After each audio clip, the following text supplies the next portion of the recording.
صحیح طور پر یہیں تک محفوظ ہے۔ عدنان نبی صلی اللہ علیہ وسلم کے سلسلہ نسب میں 21ویں پشت میں آتے ہیں۔ بہرحال معد کے بیٹے نزار سے کئی خاندان وجود میں آئے۔ دراصل نزار کے 4 بیٹے تھے اور ہر بیٹا ایک بڑے قبیلے کی بنیاد ثابت ہوا۔ چاروں کے نام یہ ہیں: ایاد، انمار، ربیہ اور مزر۔ ان میں سے آخری 2 قبیلوں کی شاخیں اور شاخوں کی شاخیں بہت زیادہ ہوئیں۔ چنانچہ ربیہ سے اسد بن ربیہ، انزا، عبد القیس، وائل، بکر، تغلب اور بنو حنیفہ وغیرہ وجود میں آئے۔ مزر کی اولاد 2 بڑے قبیلوں میں تقسیم ہوئی۔ نمبر 1 قیس اعلان بن مزر، نمبر 2 الیاس بن مزر۔ قیس اعلان سے بنو سلیم، بنو حوازن، بنو غطفان، غطفان سے افس، زبیان، اشجار اور غنی بن عاصر کے قبائل وجود میں آئے۔ الیاس بن مزر سے تمیم بن مرہ، حزیل بن مدرکہ، بنو اسد بن خزیمہ اور کنانہ بن خزیمہ کے قبائل وجود میں آئے۔ پھر کنانہ سے قریش کا قبیلہ وجود میں آیا۔ یہ قبیلہ فہر بن مالک بن نضر بن کنانہ کی اولاد ہے۔ پھر قریش بھی مختلف شاخوں میں تقسیم ہوئے۔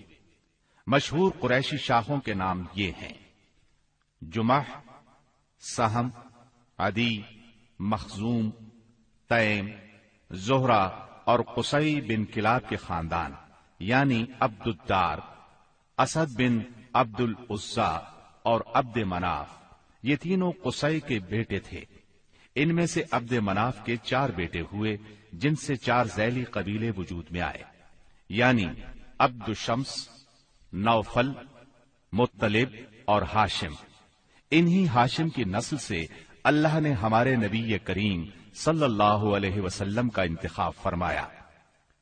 ابن عباس رضی اللہ عنہ کا بیان ہے کہ رسول اللہ صلی اللہ علیہ وسلم نے فرمایا، اللہ تعالی نے مخلوق پیدا فرمائی تو مجھے سب سے اچھے گروہ کے اندر رکھا، پھر قبائل کو چنا تو مجھے سب سے اچھے قبیلے کے اندر بنایا، پھر گھرانوں کو چنا تو مجھے سب سے اچھے گھرانے میں بنایا، لہذا میں اپنی ذات کے اعتبار سے بھی سب سے اچھا ہوں اور اپنے گھرانے کے اعتبار سے بھی سب سے بہتر ہوں۔ جس وقت جزیرۃ العرب پر اسلام کا سورج طلوع ہوا، وہاں 2 قسم کے حکمران تھے۔ ایک تاجپوش بادشاہ جو حقیقت میں مکمل طور پر آزاد اور خود مختار نہیں تھے، اور دوسرے قبائلی سردار جنہیں اختیارات کے لحاظ سے وہی حیثیت حاصل تھی جو تاجپوش بادشاہوں کی تھی، لیکن ان کی اکثریت کو ایک مزید امتیاز یہ حاصل تھا کہ وہ مکمل طور پر آزاد اور خود مختار تھے۔ اس وقت تاجپوش حکمران یہ تھے: شاہان یمن، شاہان آل غسان یعنی شام، اور شاہان ہیرا یعنی عراق۔ باقی عرب حکمران تاجپوش نہ تھے۔ عرب عاربہ میں سے قدیم ترین قوم سبا تھی۔ اور یعنی عراق سے جو کتبات برآمد ہوئے ان میں 2500 سال قبل مسیح کی اس قوم کا ذکر ملتا ہے، لیکن اس کے عروج کا زمانہ 11 صدی قبل مسیح سے شروع ہوتا ہے۔ اس کی تاریخ کے اہم ادوار یہ ہیں: 650 قبل مسیح سے پہلے کا دور۔ اس دور میں سبا کے بادشاہوں کا لقب مکرب سبا تھا۔ ان کا پایہ تخت سرواہ تھا، جس کے کھنڈرات آج بھی معارب کے مغرب میں 1 دن کے فاصلے پر پائے جاتے ہیں۔ یہ کھنڈرات خریبہ کے نام سے مشہور ہیں۔ اسی دور میں معارب کے مشہور بند کی بنیاد رکھی گئی، جسے یمن کی تاریخ میں بہت اہمیت حاصل ہے۔ 650 قبل مسیح سے 115 قبل مسیح تک کا دور۔ اس دور میں سبا کے بادشاہوں نے مکرب کا لفظ چھوڑ کر ملک یعنی بادشاہ کا لقب اختیار کر لیا اور سرواہ کی بجائے معارب کو اپنا دارالسلطنت بنایا۔ اس شہر کے کھنڈرات آج بھی صنعاء سے 60 میل مشرق میں پائے جاتے ہیں۔ 115 قبل مسیح سے 300